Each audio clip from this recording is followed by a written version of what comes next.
এটা কি বলেন তো, চিনেন আপনারা এটা? এই দেখেন কি এটা,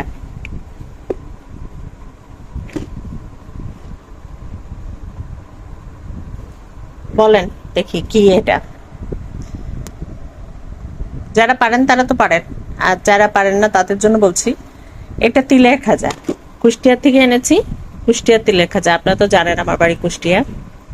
আর তিলের খাজাগুলো এখন এই লম্বা ভাবে করে এরকম এয়ারটাইট বক্সে থাকে, যার কারণে কিন্তু সহজে নষ্টও হয় না, খুব ভালো থাকে। কারণ হচ্ছে তিলের খাজা এমন একটা জিনিস, বাতাস লাগার পরে এই যে চিনির যে শিরা দিয়ে তৈরি, এই যে মাঝখানের ইয়েটা,